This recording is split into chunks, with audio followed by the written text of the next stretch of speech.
Bonsoir à tous, bienvenue dans Buonasera Calcio en cette soirée magique de tirage au sort de la Ligue des Champions. On est ensemble ce soir, comme d'habitude, pour donner son avis sur le football européen, et en particulier, bien sûr, sur le tirage au sort de la Champions, car ce soir, il y a eu effectivement un tirage au sort. Donc, ce que je vous propose, c'est qu'on passe en revue un peu tous les groupes, pour un petit peu se demander ce que ça va donner, les forces en présence, etc. Et puis bien sûr, il y a un groupe en particulier qui nous intéresse. Ça a déjà commencé très très fort dans la très belle chanson Okutonujo, Champions, ouais, exact. Oui, donc effectivement, il y a un groupe qui nous intéresse tout particulièrement, hein, le groupe de la mort. Celui avec Dortmund, le Milan, le Paris Saint-Germain et Newcastle, bien entendu, c'est celui qu'on voulait, hein, c'est ça que c'est bon. donc voilà, c'est pour ça qu'on regarde la Ligue des Champions et pas la Pro League, par exemple. Donc effectivement, c'est on va terminer par ce groupe-là, si ça vous dérange pas. Sinon, on va passer l'ensemble de l'émission sur ce groupe-là. Ça a commencé d'ailleurs très très fort directement dans les commentaires. Ça n'a même pas attendu le début de l'émission, hein, donc voilà. En substance, et on y reviendra, au JCRM déjà, bonsoir. Au Okutonujo, bonsoir. Pipovici, bonsoir, comment allez-vous? Ça a commencé avec bonsoir à tous, retour de Tonali, surtout de Donnarumma au Milan, surtout pour le deuxième, je sens un accueil plutôt hostile, et pour rester avec le Milan, duel des frères Hernandez, absolument. Je me suis permis de rajouter que c'était aussi le retour de Pulisic à Dortmund. Qu'est-ce qu'il y a eu encore? Donc un superbe chant, une imitation de Okutonujo de la musique de la Champions. Pipovici qui nous dit « Ciao, je suis content de ce tirage, même s'il paraît difficile, de très belles soirées en perspective, on en a l'eau à la bouche, absolument. » Et OGCRM qui dit « City, comme dirait un grand philosophe, Benoît Père lâche... » Ouais, bref, on va pas imiter Benoît Père. Donc voilà, Berne s'est mis bien aussi avec City et Leipzig, ouais, effectivement. Donc on va faire un petit... Oui, effectivement, en tous les cas, Pipovici, je suis d'accord avec toi, on va avoir de très très grandes soirées de football dans la Scala du foot à San Siro, et ça fait plaisir, j'ai hâte d'y être en live, surtout pour voir, je pense, Milan-Paris Saint-Germain, parce que c'est vrai que Paris c'est ma ville, c'est là où j'ai grandi, c'est là où je suis devenu, où je suis devenu un adulte. Et puis Milan, c'est mon club de foot de cœur de toute ma vie, donc je pense que ça va être marrant de voir ce match-là. Voilà, ça, j'ai hâte, et j'aimerais bien le voir à San Siro. Je pense que je vais y arriver. On y va, on fait le tour. Allez, c'est parti, mon kiki. Donc, le premier groupe, on va commencer par le groupe A, hein, avec le Bayern, Manchester United, Copenhague et Galatasaray. Donc, honnêtement, un groupe qui... sur le papier, fait pas trop peur, en tous les cas pas pour le Bayern. Le Bayern est quand même très très grand favori de ce groupe-là. Manchester United qui a un début de saison vraiment poussif. Donc je pense que effectivement le Bayern est grandissime favori de ce groupe. Galatasaray et Copenhague, honnêtement, ça va se jouer. Après Galatasaray, je pense que c'est quand même une très bonne équipe. Moi, si j'étais Manchester United, je me méfierais de Galatasaray. Copenhague, je pense, va être un petit peu en dessous de ces deux équipes, Manchester United et Galatasaray. On verra à la fin, mais je pense sincèrement que Galatasaray a son épingle, à tirer, et c'est vrai que je pense qu'ils peuvent même terminer deuxième. C'est difficile, hein, mais avec quelques concours de circonstances, si le Bayern fait bien le travail contre Manchester, c'est-à-dire gagne les deux matchs, il est possible que Galatasaray ait une carte à jouer en face de Manchester United. Donc ça peut être intéressant. Après Copenhague, je sens que ça va être un petit peu plus difficile. Je sais pas ce que vous en pensez, mais alors il y a Berne s'est mis bien aussi à 1, et Okutonujo qui dit ils ont Icardi, bien sûr, hein, donc dès qu'il y a un Argentin, Okutonujo le note. Donc voilà, vente d'avision, effectivement. Et duel des frères Højlund du coup pour le groupe A. Ah oui, sérieux? Ah, parce qu'il y a, à Copenhague, il y a le petit frère de Højlund, alors ça, je savais pas du tout. Je pense que c'est à Copenhague, à mon avis, c'est pas à Galatasaray, hein. Donc voilà. Ouais, bah, je savais pas. Bah, c'est marrant. Ok, très bien. Bah oui, bah donc il y a deux duels fratricides dans le même tirage au sort de Champions. Donc ça c'est plutôt cool. Alors ensuite, bon, on va pas s'éterniser sur ce groupe A, il est pas foufou. Je pense que ça va pas non plus être dingue. Après, c'est clair qu'un bon Manchester United, Bayern Munich des familles, revanche de la coupe de la Champions League 99. Où le Manchester United égalise, puis gagne la Ligue des Champions dans les arrêts de jeu grâce à Solskjaer. Effectivement, ça va être sympa. Maintenant, on va voir. Est-ce que Manchester sera réveillé au moment où ils rencontreront le Bayern? On verra bien. Donc voilà. Groupe B, groupe de Lens, du RC Lens, du PSV Eindhoven, d'Arsenal et du FC Séville. C'est vraiment un groupe relativement équilibré, je trouve. Alors bon, peut-être sauf pour Lens, on verra bien, mais Oscar Højlund, janvier 2005, nous dit au JCRM, rien à voir avec ce que je disais juste avant, mais donc Oscar joue à Copenhague et il est né en janvier 2005, donc effectivement il a 18 ans, tout rond. Donc c'est sympa, il va rencontrer son frère. Je suis pas sûr que son frère, je sais pas, on verra où est-ce qu'il en est son frère, parce que là pour l'instant il fait pas des étincelles, hein, on va dire. Donc oui.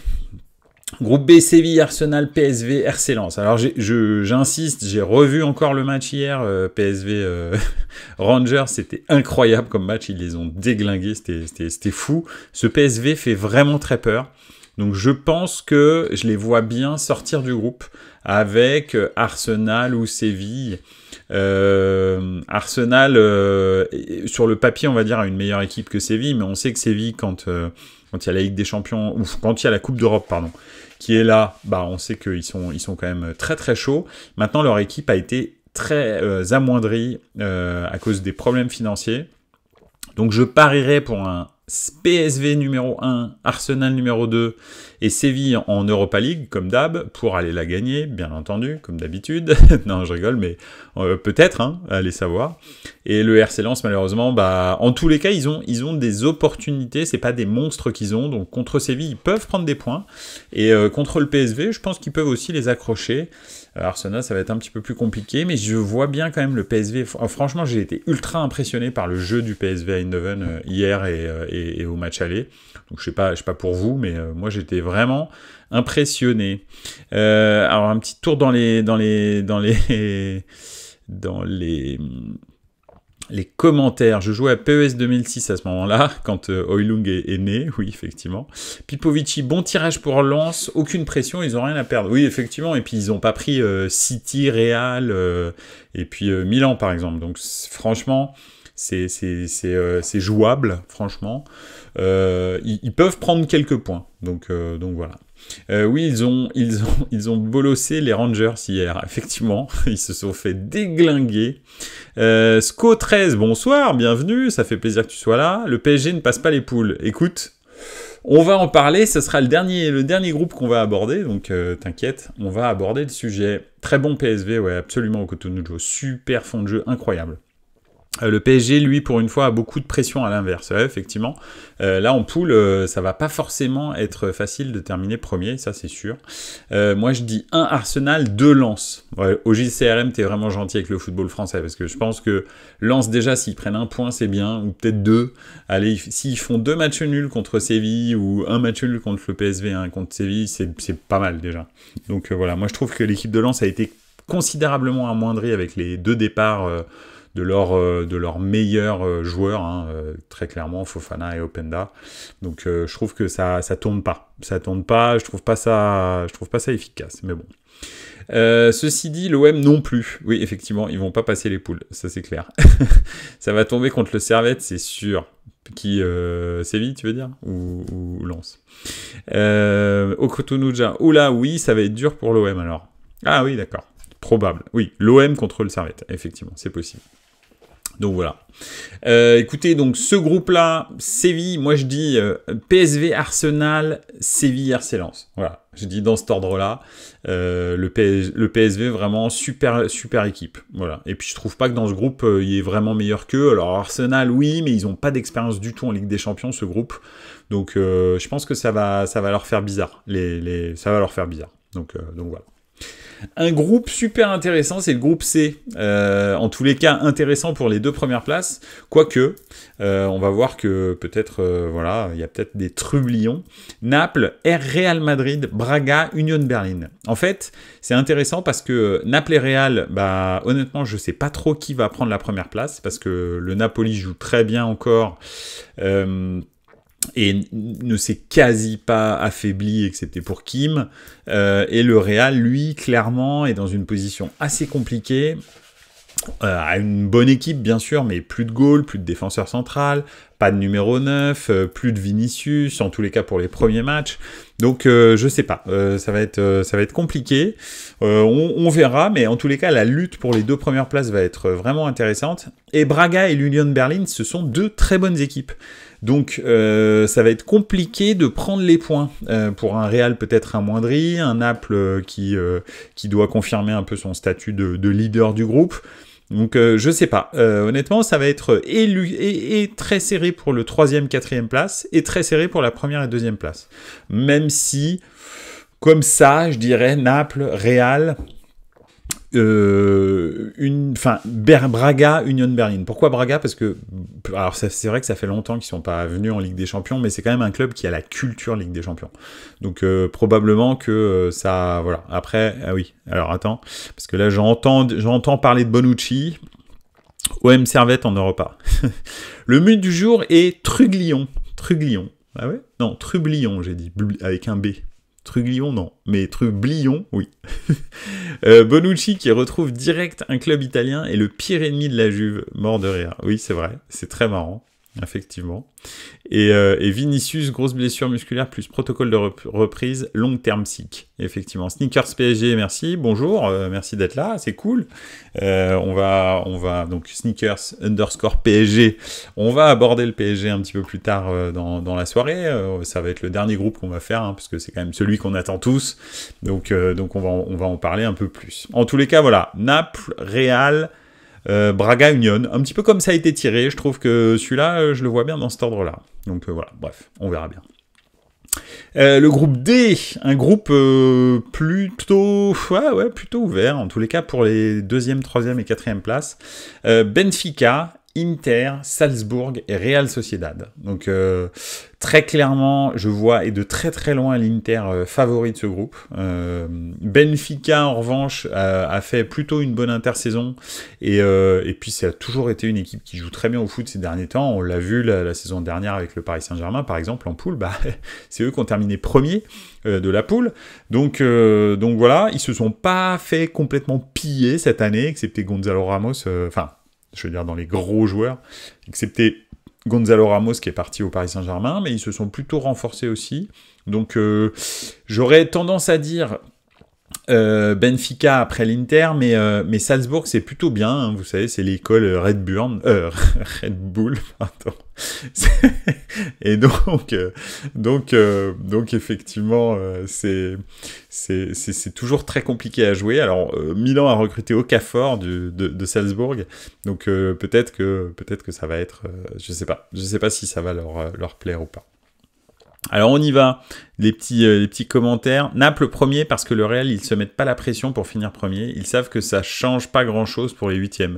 Ouais, souvent d'ailleurs quand t'es premier, tu prends un gros parce qu'il y en a un qui s'est troué. Et puis quand t'es deuxième, tu prends un petit qui a surperformé, ça c'est vrai. Sneakers PSG, j'étais obligé de venir vu qu'on va vous fumer à San Siro. Ouais, voilà, c'est ça. On verra, parce que San Siro, faut faire attention, peut-être les Parisiens, ils sont pas habitués, mais c'est un vrai stade de foot. Donc ça va peut-être, on sait pas, on verra. On verra bien. Au JCRM, duel nigérian, Boniface Osimhen. Ouais, tout à fait. C'est que des duels, hein, en ce moment. Hein. PSG, hahaha. Red quoi? Red Bull. Donc voilà. Parce que j'ai dit Red Burn, hein. Mais c'est pas Red Burn, c'est Red Bull. Ensuite, donc, Salzbourg, je les vois bien 3e, et puis Real Sociedad, honnêtement, je les ai vus jouer là, en Liga, c'est pas foufou. Hein. Je me demande s'ils vont réussir à se mettre au niveau de la vitesse de la Ligue des Champions. Je suis pas sûr. Donc voilà. Je pense que ça va aller trop vite. En plus, l'Inter, bon, ils vont les déboîter, c'est sûr. Salzbourg, c'est très très dynamique et je suis pas sûr que la Real Sociedad ait ce qu'il faut pour répondre. Et Benfica aussi. Donc je pense que la Real Sociedad va passer un mauvais moment à mon avis. Donc voilà. Le groupe E, un groupe franchement pas sexy du tout. Il faut se dire les choses comme elles sont. Feyenoord, Atlético, Lazio, Celtic. Honnêtement, faut vraiment avoir envie d'aller regarder ça. Allez, je la regarderai forcément parce que je veux voir ce que va faire la Lazio. Mais l'Atlético, c'est quand même pas foufou. Feyenoord, bon, et le Celtic, c'est pas non plus dingo, donc voilà, je suis pas sûr que je passe énormément de temps sur ce groupe. Bien sûr, je vois l'Atlético et la Lazio un petit peu se détacher. Je dirais même, je sais pas, parce que l'Atlético a beaucoup plus d'expérience et ils savent jouer ce genre de match. Donc je verrais plutôt l'Atlético 1 et la Lazio 2. Et quoique Milan a réussi à les sortir la saison dernière. Donc je sais pas, c'est voilà, Feyenoord Celtic ensuite. Ouais. C'est pareil, j'ai pas vraiment d'avis. Ça va être un groupe pas terrible celui-là. Enfin, je sais pas ce que vous en pensez, mais moi j'ai pas trop d'avis là-dessus. Allez, on fait un petit tour dans les commentaires. Info Mercato, Thiemo et Bakayoko officiel à Lorient, ouais absolument. Lorient, et je crois qu'ils ont pris Sirigu aussi, Lorient comme deuxième gardien. Lorient, ils essayent de sortir un peu de leur état. Donc c'est plutôt pas mal. Ninkaya, sacré mercato de Lorient avec Van de Beek. Ouais, c'est ça, en prêt, il me semble. C'est fou ça d'ailleurs, je sais pas d'où ça sort ce truc, mais bon. Pipovici, la Lazio peut enfin passer un cap. Ouais, en tous les cas, passer les poules, ce serait pas mal. Mais tu sais comment ils sont en Europe. Enfin, je sais pas, c'est très bizarre la Lazio en Europe. C'est une interrogation parce que souvent en championnat d'Italie, ils jouent très très bien. Et puis en Europe, ça devient catastrophique. Donc voilà. Les Feyenoord de Lazio, ça sent l'ambiance bon enfant. Ouais, tu m'étonnes. Ça va être génial avec des poupées qu'on brûle. Tout ça, ça va être super. Donc voilà. Vu le tirage de Paris, ils vont être obligés de mettre la thune que veut Francfort pour Kolo Muani. Je sais même pas. Je sais pas. Honnêtement, je suis pas sûr que Kolo Muani ce soit un bon joueur, vraiment de très haut niveau. Il a fait une bonne saison. Je trouve que là, il y a juste une hype, ouais, pas terrible. Benjamin Mendy, bien sûr, ils ont aussi, effectivement, bon là, Benjamin Mendy, c'était déjà plus osé. mais en tous les cas, il a de l'expérience, Benjamin Mendy, donc voilà. Il a de l'expérience dans plein de domaines, d'ailleurs, sans vouloir faire de blagues bizarres. Il a fait une super finale, Kolo. Oui, il a fait une super finale, mais bon, s'il avait fait une super finale au Cotonou, et tu le sais, on serait champion du monde à l'heure actuelle. Donc moi, j'appelle pas ça une super finale. J'appelle ça, voilà, une finale ratée. Donc voilà. Oui, c'est sûr que s'il avait marqué en finale de Coupe du Monde, il vaudrait 200 millions, t'as tout à fait raison, Nikaya. Mais il a pas marqué, je te signale, que c'est pas nous qui avons 3 étoiles, c'est lui là-bas, là, dans les commentaires, qui a 3 étoiles. donc voilà. On continue, parce qu'il est pas sexy ce groupe E, il m'amuse pas. Donc on garde le F pour la fin, bien sûr. Le G, le groupe G, Manchester City, Leipzig, Étoile Rouge, Young Boys. Bon, ça a l'air... ça a l'air assez clair. Hein. Manchester City et Leipzig probablement vont sortir de ce groupe. L'Étoile Rouge et les Young Boys de Berne, je pense, sont vraiment un ton en dessous de Leipzig et Manchester City. Surtout que Leipzig est vraiment carbure très très bien en ce début de saison en Bundesliga. Man City, bon j'en parle pas. Hein. C'est bien sûr les tenants du titre. Je les vois mal ne pas sortir de ce groupe-là. Après, franchement, l'Étoile Rouge et les Young Boys, je ne les connais pas, je connais ni l'une ni l'autre des équipes. Milan a joué contre les jeunes l'année dernière, ils sont très très forts, ultra forts, de l'Étoile Rouge, mais l'équipe A, c'est pas pareil quoi. donc voilà, donc je sais pas. Pipovici, Leipzig se doit une revanche de leur fessée en 8e. Ouais, c'est vrai qu'ils se sont fait déboîter au match retour, c'était assez spectaculaire. City, ça parlait d'Olmo, ils le verront jouer du coup. Ouais, au moins comme ça, voilà. Et Sneaker PSG, il fait pas 18 buts et 14 passes l'année dernière. Oui, non mais ça je suis d'accord, Sneaker PSG, si tu parles de Kolo Muani, je suppose, ça change pas que c'est une saison. Le nombre de joueurs que j'ai vus dans ma carrière, on va dire, de suiveur du football, qui ont eu un coup de chaud pendant une saison, moi, Kolo Muani, quand il prend la balle, je vois pas le joueur de très haut niveau comme... Des fois, ça te tape à l'œil et tu te dis « Waouh, c'est impressionnant et c'est sûr que ça va faire quelque chose de spectaculaire ». Kolo Muani, pour l'instant, c'est beaucoup de débauche d'énergie. Voilà, c'est un jeu très très direct, mais qui dépend donc éminemment de l'équipe dans laquelle il joue. Et comment est-ce que l'équipe joue pour lui ou pas? Parce qu'en fait, finalement, individuellement, c'est pas non plus quelqu'un qui fait énormément de différence. On va dire que c'est pas lui qui va construire le jeu, amener le jeu, créer des occasions. Lui, en fait, il est là pour finir les occasions, principalement en une touche de balle. Moi, je sais pas, mais je suis pas convaincu dans un Paris Saint-Germain qui a pas non plus un jeu collectif offensif très très développé. Pour l'instant, il y a juste un jeu collectif au milieu du terrain, et encore, on l'a vu que en transition, on l'a pas vu encore en attaque placée, ça marche pas bien pour l'instant. Kolo Muani, bah en fait, s'il y a pas d'espace, si tu as Kolo Muani, Dembélé, Kylian Mbappé, et qu'il n'y a pas d'espace, parce que c'est un bloc bas, c'est dead, les gars. Merci, c'est gentil. Kolo Muani, c'est pas un numéro 9 qui va mettre la tête dans une surface de réparation remplie de défenseurs. Donc, ouais, en fait, en gros, là, ils empilent des profils relativement similaires pour le même type de jeu. Alors, quand on rencontre Lens qui viennent vous presser à 50 mètres, à 30 mètres de votre terrain, bon bah, de votre surface de réparation, bah oui, ça marche. Mais quand tu rencontres l'Atlético, par exemple, ne serait-ce que l'Atlético, je t'annonce, tu passes pas une fois, c'est sûr et certain. Donc voilà, donc je sais pas, bref, c'est ouais, un petit peu compliqué, je trouve, le recrutement de Kolo Muani. Moi, je mettrais pas autant, et j'essaierais plutôt de trouver un numéro 9 confirmé, qui donne une autre dimension au jeu, plutôt un point d'appui pour Dembélé et Mbappé, plutôt qu'un joueur encore dans le dynamisme et dans la profondeur. Mais bon, bref, après, moi je suis pas directeur sportif. Et Okuto Nujo a tout à fait raison. Je préfère voir Cheikh Diabaté jouer, c'est beau, effectivement. Je suis d'accord. Cheikh Diabaté, quand même, voilà, ça c'était de la qualité technique. Bref, donc Manchester City, Leipzig, Étoile Rouge, Young Boys, ça va être à peu près dans ce ordre-là, sauf pour Étoile Rouge et Young Boys, je sais pas du tout. Groupe H. Groupe aussi pas sexy, honnêtement. FC Barcelone, Porto, Shakhtar, Antwerp, donc Anvers. Bah, ouais, c'est pas...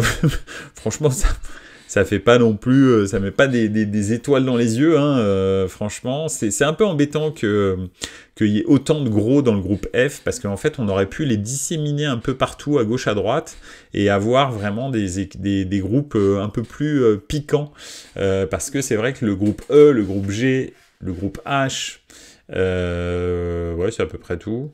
Bah, c'est pas terrible quand même. E, G, H, c'est pas terrible. Tu vois, si on avait réussi à mettre un Newcastle par-ci, un Milan par-là, et puis faire rapatrier des équipes un peu victimes, style Étoile Rouge, Young Boys, Anvers, ou des trucs comme ça dans l'autre groupe, ça aurait été cool, quoi. Mais bon, bref, c'est comme ça.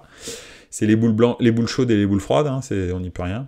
Donc Barcelone, Porto, Shakhtar et Antwerp. Bon là, je suppose que Porto va sortir avec le Barça. Le Shakhtar n'est vraiment plus ce qu'il était, voilà, donc bon, je pense que ça va pas sortir, mais après, avec Anvers, c'est pas si mauvais que ça, c'est pas trop mal, ce que j'ai vu en barrage de Ligue des Champions, donc ils peuvent peut-être attraper la 3e place, je sais pas, ça va être, on verra. Alors, le Barça va enfin passer les poules, dit Pipovici, ouais, t'as raison, c'est vrai, peut-être, tout à fait. Nikaya, j'ai l'impression, il n'y a pas de groupe sexy à part Milan, on dirait une Europa League. Ouais, oh, quand même, ça va, tu vois, le Naples, Real, Braga, Union, tu sais que ça va être dense quand même, on ne sait pas. Séville, Arsenal, PSV, c'est pas mal, je trouve. Et Bayern, Manchester, Galatasaray, c'est pas mal non plus. Benfica, Inter, Salzbourg, c'est pas mal aussi. En gros, les groupes A, B, C, D, ça va, c'est pas trop mal, moi, je trouve. Je pense qu'il va y avoir un petit peu de suspense dans ces groupes-là. En revanche, le E, le G et le H, suspense, -4. Donc, je pense que ça va pas être terrible.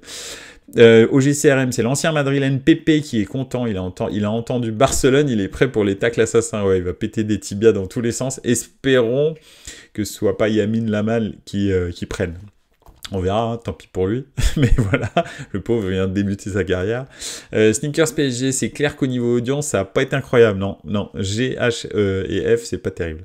Et Pipovici, c'est d'ailleurs le dernier tirage de la sorte. Ça change l'an prochain. Oui, bien sûr, parce que la Ligue des Champions nous sort une version à 183 équipes avec le 8e de la Ligue tchèque, histoire de faire plus de matchs pour plus d'argent. Donc voilà. Donc oui, effectivement, ça va changer malheureusement. Et le nouveau tirage, la nouvelle formule de la Ligue des Champions, je pense, couplée à l'arrivée des clubs saoudiens, va peut-être amener de façon définitive la Super League. Je fais un pari, je pense que la Super League va bénéficier de cette nouvelle formule dégueulasse de la Ligue des Champions. Hein. Bien sûr, on rentrera en détail sur la nouvelle formule dans Buonasera Calcio, hein, bien sûr.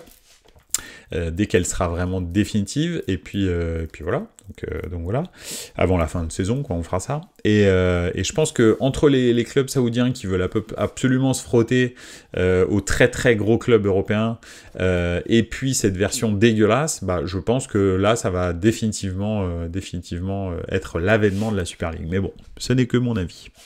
Okutunujo, il faudrait 26 abonnements. Oui, il faudra 26 abonnements, effectivement. Est-ce que la nouvelle Ligue des Champions coïncide avec la renégociation des droits télé? Alors, ça dépend des droits télé de quoi? Des championnats ou de la Ligue des Champions? Sneakers PSG, non, c'est déjà acté, Canal à tout prix. Ah oui, pour la Ligue des Champions, ouais, absolument. Canal à tout prix. Et il prête des matchs à RMC Sport en France, d'ailleurs. Donc voilà. Oui, alors Ligue des Champions, bah, je pense qu'il y a des nouveaux droits télé, effectivement. Pourquoi? Parce qu'il y a beaucoup plus de matchs, donc voilà. Donc on verra. Mais... il y aura des matchs sur beIN, peut-être. Hein, en tous les cas, bah, il y a toujours un accord entre beIN et Canal, mais il est renégocié chaque année, parce que le propriétaire réel des droits, c'est Canal, et ensuite des fois ils en délocalisent sur beIN, moyennant finance, bien entendu.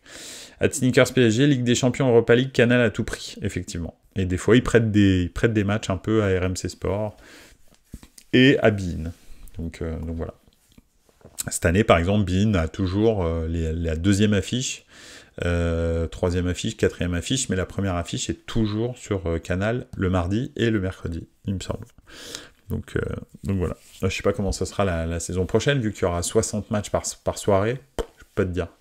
On verra. Donc, ouais, Barcelone-Porto, je pense, et puis Shakhtar Antwerp. Alors, si Barcelone ne sort pas de cette ligue, de cette poule, je ne dis pas que je risque pas un arrêt cardiaque de rire dans Buonasera Calcio en direct. Voilà, je préfère vous dire, hein, parce que là, ce serait quand même bien. Alors, un point, droit télé. Canal+ a remporté l'appel d'offres pour les droits de la nouvelle formule de la C1. De 2024 à 2027, la chaîne cryptée pourra diffuser tous les matchs de Ligue des Champions, ainsi que ceux de la Ligue Europa et de la Ligue Europa et de la Ligue Conférence, et de la Conférence League, maintenant. Ok, donc en gros, Canal, ils ont fait all-in, et terminé, merci, c'est gentil, la Coupe d'Europe, c'est chez nous. Mais je suis pas sûr qu'ils veuillent quand même tout retransmettre. Ils vont encore revendre par lot, à mon avis. C'est un peu en ce moment, leur stratégie, c'est ils achètent tout, mais après, ils revendent par lot. Donc, ils ont les droits, bien entendu, mais tu as tout à fait le droit de revendre à quelqu'un d'autre. Et je pense que c'est ce qu'ils vont faire. Donc, voilà. Bon, bah écoutez, on va y venir. Au groupe F. Donc, le groupe F, Paris Saint-Germain, Dortmund, AC Milan, Newcastle. Alors, il est presque parfait. Franchement, il est vraiment presque parfait. On aurait quand même pu prendre le Real à la place de Dortmund. Et là, ça aurait eu vraiment de la gueule. Enfin, moi, je trouve. Dortmund, c'est bien, mais c'est un peu... ouais, c'est un peu l'élément... surtout que depuis ce début de saison, ils sont quand même vraiment pas bien. Dortmund, je pense que la défaite, la dernière journée de championnat les a complètement déglingués. Mais c'est normal. Hein, je pense que quand tu t'aperçois que tu es un loser à ce point-là, je pense que c'est très très compliqué derrière de se remotiver. En plus, ils n'ont pas non plus révolutionné l'effectif, ce que j'aurais fait, moi, personnellement, parce que c'est sûr que ils sont tous traumatisés par ce qui s'est passé. Déjà, Dortmund était un club de losers absolu, quoi, hein, excepté depuis Klopp, hein, où ils avaient gagné leur dernier championnat. Je crois que Tuchel avait gagné une coupe aussi avec eux, mais bon. Mais sinon, je veux dire, tu peux pas. Ils se sont sabordés, quoi. C'est incroyable ce qu'ils ont fait à la fin de saison dernière. C'est fou, je vous l'ai dit. Dortmund est inévitable. Dortmund est implacable. Dortmund ne déçoit jamais. Quand ils doivent se foirer, ils se foirent. C'est 100% du temps, ils le réussissent. C'est génial. Et là, ils ont fait la plus grosse foirade, je pense, de leur histoire. Et je pense que ça va être très, très compliqué. Donc, c'est vrai que Dortmund, dans ce groupe de la mort, soi-disant, fait un peu tâche. Moi, je ne pense pas qu'ils fassent... je pense qu'ils vont terminer dernier du groupe. Très honnêtement, ils ne m'impressionnent pas, ils ont rien. Honnêtement, hein, alors on sait jamais, mais ils ont vraiment pas grand chose. Au GCRM qui dit Dortmund qui a pris Füllkrug, le meilleur buteur de la saison dernière. Ouais, il n'a pas encore joué avec Dortmund. Ok, d'accord. Oui, bien sûr. J'ai vu là dans les dernières heures, mais c'est bon, ça change pas que cette place de loser était réservée au Bayern Leverkusen. Oui, c'est vrai, mais le Bayern Leverkusen ne jouant plus les titres, bah bien sûr, il continue à perdre, mais en fait, on le voit pas parce qu'ils jouent plus rien. Donc voilà, Dortmund, on le voit parce que eux, ils continuent à jouer les titres et ils les perdent à 100% du temps. Donc voilà. Dortmund, juste pour l'ambiance, le mur jaune, etc. Moi, je les vois derniers. Ouais, voilà, je suis d'accord avec toi. Mais c'est vrai, l'ambiance va être cool. Hein. S'ils ont le mur jaune, Dortmund comme à Nantes. Ouais, alors bon, le mur jaune de Dortmund est peut-être probablement un petit peu plus impressionnant que le virage de Nantes, de la Brigade Loire, je crois, un truc dans le genre. Même si c'est plutôt pas mal, hein, le stade de la Beaujoire, l'ambiance est vraiment bien. Enfin, des fois un peu bizarre, mais c'est vraiment pas là. Non, mais le mur jaune, ouais. Pourquoi pas aller voir le mur jaune pour aller voir jouer Dortmund-Milan, hein. Honnêtement, ça peut être un beau voyage. Donc voilà. C'est à voir. Si j'arrive pas à voir Milan-PSG, je pense que j'irai voir Dortmund-Milan. Ça peut être marrant. Donc voilà. Oui, donc effectivement, donc Paris Saint-Germain, Dortmund, AC Milan, Newcastle. Alors tout le monde voit en gros le Paris Saint-Germain, Dortmund et Newcastle un petit peu au-dessus du Milan. Moi, très honnêtement, j'y crois pas. Je dis pas que Milan va terminer premier, quoique. Moi, je pense que Dortmund déjà est pour moi un petit peu hors des débats par rapport à ces trois clubs-là. Newcastle est complètement novice dans la Ligue des Champions. Alors, ils ont une bonne équipe, mais la Ligue des Champions, c'est quand même quelque chose. Et ils n'ont pas de joueurs d'expérience de Ligue des Champions. Alors, ils ont Kieran Trippier, mais c'est à part lui, c'est à peu près tout, si je ne m'abuse. Il y a quelques joueurs qui ont fait un ou deux matchs, style Botman avec Lille, mais bon, c'était des rousses qu'ils ont pris dans tous les sens. Enfin, c'est pas quelqu'un qui a de l'expérience, qui sait comment on gagne, qui sait comment... Voilà. Donc il y a quelques joueurs qui ont joué la Ligue des Champions, mais pas énormément, et même ceux qui ont joué la Ligue des Champions ont c'est très très peu d'expérience, et des expériences pas forcément très réussies. Donc je pense que Dortmund et Newcastle sont quand même les deux parents faible, on va dire, de ce groupe-là, faible entre guillemets, hein, parce que je veux dire, très clairement, Dortmund et Newcastle, c'est très au-dessus des équipes faibles des autres groupes. On est bien d'accord. Mais, voilà. Moi, en tous les cas, c'est ce que je pense. Et après, ça va jouer entre Paris et le Milan. Je pense honnêtement que le Milan de cette année, mais même de l'année dernière, a ce qu'il faut pour rentrer dans la tête du Paris Saint-Germain. Néanmoins, le Paris Saint-Germain s'est bien renforcé. Ça, c'est vrai. Le truc qui est plutôt positif pour le Paris Saint-Germain, c'est que Milan joue au football. C'est pas une équipe qui attend, ils défendent pas, c'est pas leur truc. Ils attaquent en permanence. Donc ça va laisser des espaces et effectivement, ça va être compliqué de défendre sur Dembélé et Mbappé. C'est les deux joueurs vraiment qui m'inquiètent parce que le reste, honnêtement, je pense que Milan est vraiment au-dessus.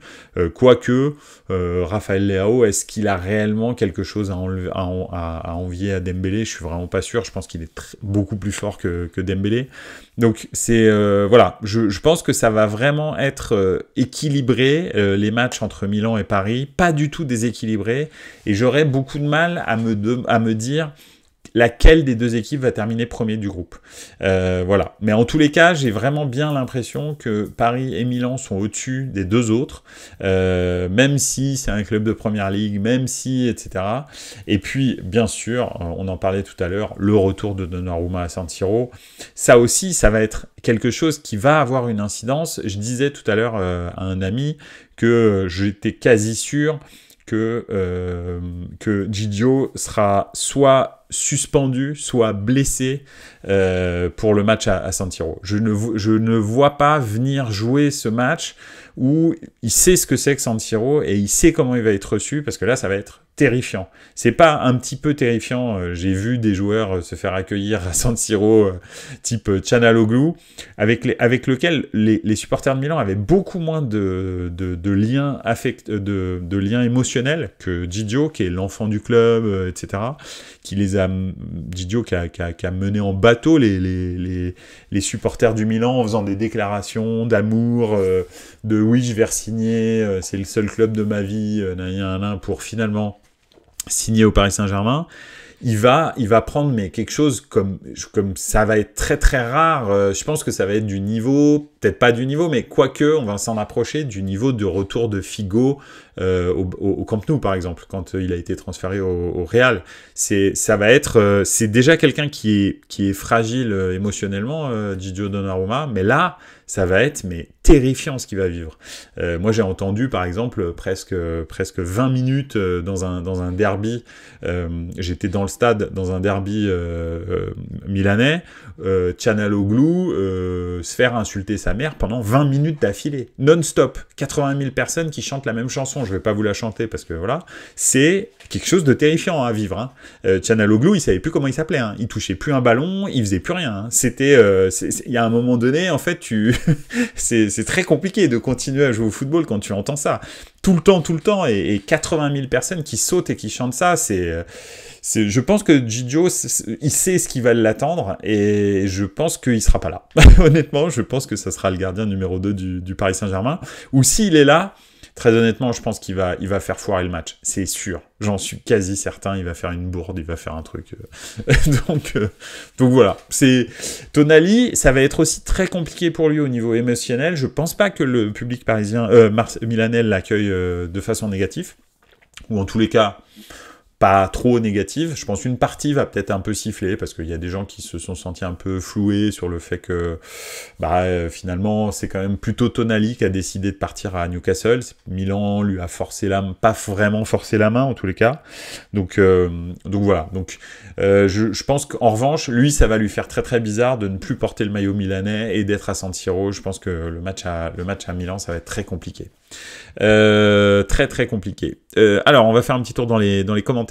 Pour info, la finale de Ligue des Champions est le 1er juin 2024 à Wembley, absolument, en clair sur TF1, absolument, et sur Canal d'ailleurs, hein, je crois qu'ils la retransmettent aussi. Pipovici, je pense que Newcastle aura des chances d'y croire, et à la dernière journée, Paris prendra la 2e place juste à l'expérience. Ouais, c'est possible, ça peut être un scénario probable. Si Newcastle fait des bons matchs contre Paris, effectivement, ils peuvent les mettre un petit peu en difficulté. Au JCRM, à Sneakers PSG, tu vois pas Paris passer, toi le fan du PSG, Sneakers, respect à New England. Ouais, effectivement. Toliled, voilà, yes, is the Giro. Cotonou mort de rire. Tonali, selon toi, bon accueil ou pas du tout? Pour Tonali, tu veux dire? Tonali, je pense qu'il y a une partie des supporters qui sont un peu frustrés parce qu'on a découvert, entre guillemets, que c'est pas Milan qui l'avait forcé à aller à Newcastle. S'il avait vraiment dit « je veux pas bouger », il aurait pas bougé. C'est surtout le salaire et la prime à la signature qui l'a fait bouger. Alors je pense que c'est ses agents qui lui ont dit « écoute, faut pas que tu rates ça » parce que voilà. Donc les gens se sont sentis un petit peu floués, mais bon. C'est pas pareil. Tonali, c'est quand même quelqu'un avec qui on a gagné le titre. Il a fait des sacrifices financiers pour rester au Milan quand on l'avait en prêt pour signer finalement, etc. Donc non, je pense que il va être relativement bien accueilli à mon avis. Voilà. Donc au JCRM, je suis fan mais réaliste. Si je devais parier de la thune, je mettrais pas Paris. On est en reconstruction. Oui, c'est vrai, je pense aussi. Mais bon, Paris peut terminer premier ou deuxième, moi je pense. Mais bon, après voilà. Pipovici, c'est aussi les retrouvailles de Maignan avec Paris. Et Adli s'il joue. Oui, effectivement, mais ils n'ont pas vraiment porté le maillot du Paris Saint-Germain. C'est quand ils étaient jeunes. Et puis je crois qu'Adli, il a jamais porté le maillot du Paris Saint-Germain. Ah si, mais c'est quand ils étaient jeunes. Donc oui, pour eux, ça veut dire quelque chose. Mais pour les supporters du Paris Saint-Germain, ça veut pas dire grand-chose. Cotonou Joe, il veut mieux qu'il reste à l'hôtel. Ouais, effectivement, Gidio. Vaut mieux qu'il reste à Paris même. C'est clair, Donnarumma, sinon il va pas dormir. C'est pas trop ça les gardiens italiens au PSG. Wow, ça va, c'était pas mal quand même. Sirigu, c'était bien. Bonne soirée, Sneakers PSG. De toute façon, on était en train de terminer, tranquille. En tous les cas, effectivement, ce groupe est fantastique. Moi, en tant que supporter du Milan, par exemple, c'est très clairement, c'est pas un groupe qui m'inquiète. Enfin, si on est en Ligue des Champions, c'est pour jouer ça. Hein. C'est pas pour jouer Copenhague, le Celtic, des trucs comme ça. Où, en plus, si tu te prends une correction, enfin pas une correction, mais si tu te rates, bah en fait, tu te fais chambrer toute ta vie. Honnêtement, tout ce qu'on veut, c'est ces matchs-là. Hein, c'est voilà, Dortmund, tu sors de ce groupe-là. Derrière, tu sais que tu es prêt pour n'importe qui arrive en huitième de finale. Et c'est ça qu'on veut. Et je pense que la Serie A, la densité de la Serie A va montrer encore une fois que Milan peut sortir premier de ce groupe. Et c'est ce que je disais aussi à un ami tout à l'heure. Je lui disais, je pense aussi que ce groupe, c'est très très bien parce que ça va permettre de fermer des bouches à plein de gens qui pensent que leur championnat est au-dessus de la Serie A, etc., qui ont l'impression que l'année dernière, c'était un accident ce qui s'est passé en Coupe d'Europe. C'est pas un accident. Les clubs italiens sont ultra forts et je pense qu'effectivement, il va y avoir, ça va être prouvé quoi dans ce groupe-là. Donc ça va être voilà, ça va être terminé. Pipovici qui dit Buffon, c'était pas ouf. Oui, c'est vrai, t'as raison. Au Cotonou Joe, j'avais oublié Buffon. Mais Sirigu, c'était bien. On attend un Léao bouillant. Franchement, je l'attends depuis longtemps, le duel Léao-Mbappé. Ouais. Et puis le duel Hernandez, comme disait OJCRM au début du stream, c'est clair que le duel de latéral gauche Théo Hernandez, Lucas Hernandez, ça va être marrant. C'est dommage qu'ils se rencontrent pas dans leur couloir respectif, ce serait drôle. Bon après, il faudra voir si Lucas sera là, hein, parce que il est souvent blessé, donc on verra. Cotonou Joe, j'espère que c'était pas un accident la Serie A en Europe. Non, je pense pas. Honnêtement, je pense pas. Je pense que tu vois même ce qu'a fait l'Inter en finale de Ligue des Champions contre Manchester City, pour moi, ils ont été, je le dis, ça fait 3 semaines d'affilée que je le dis, mais ils ont été meilleurs que Manchester City en finale de Ligue des Champions. Donc non, pour moi, c'est pas un hasard. Je trouve que c'est bien.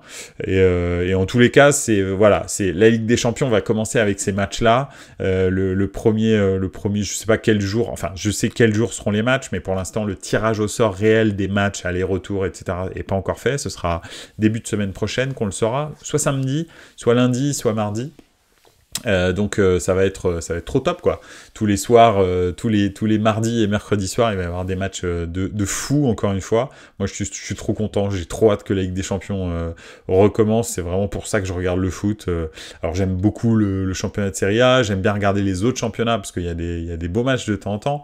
Mais ce qui me fait vibrer moi, c'est la Ligue des Champions quoi. C'est les matchs entre très gros clubs. Les matchs, je te dis, contre Copenhague, tout ça, là, j'en ai rien à foutre. Et, enfin, je suis désolé, mais c'est la vérité. Et puis la nouvelle mouture de la Ligue des Champions avec 160 clubs, je vous dis, ça va être génial. À partir de la troisième journée, il n'y a plus aucun intérêt dans les poules, ça va être fantastique.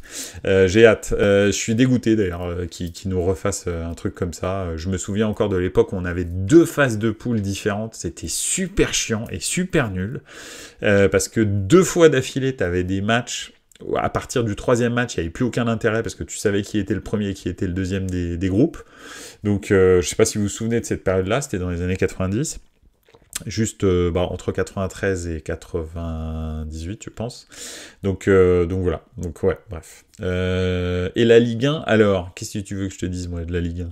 Hier, Copenhague AEK à Athènes, c'était sympa. Ouais, c'était pas mal, hein, non, mais Copenhague, ça joue pas mal au foot, clairement. Donc voilà, je suis d'accord, en fait, quand elles se rencontrent entre elles, ça peut être sympa, tu vois, pour un barrage.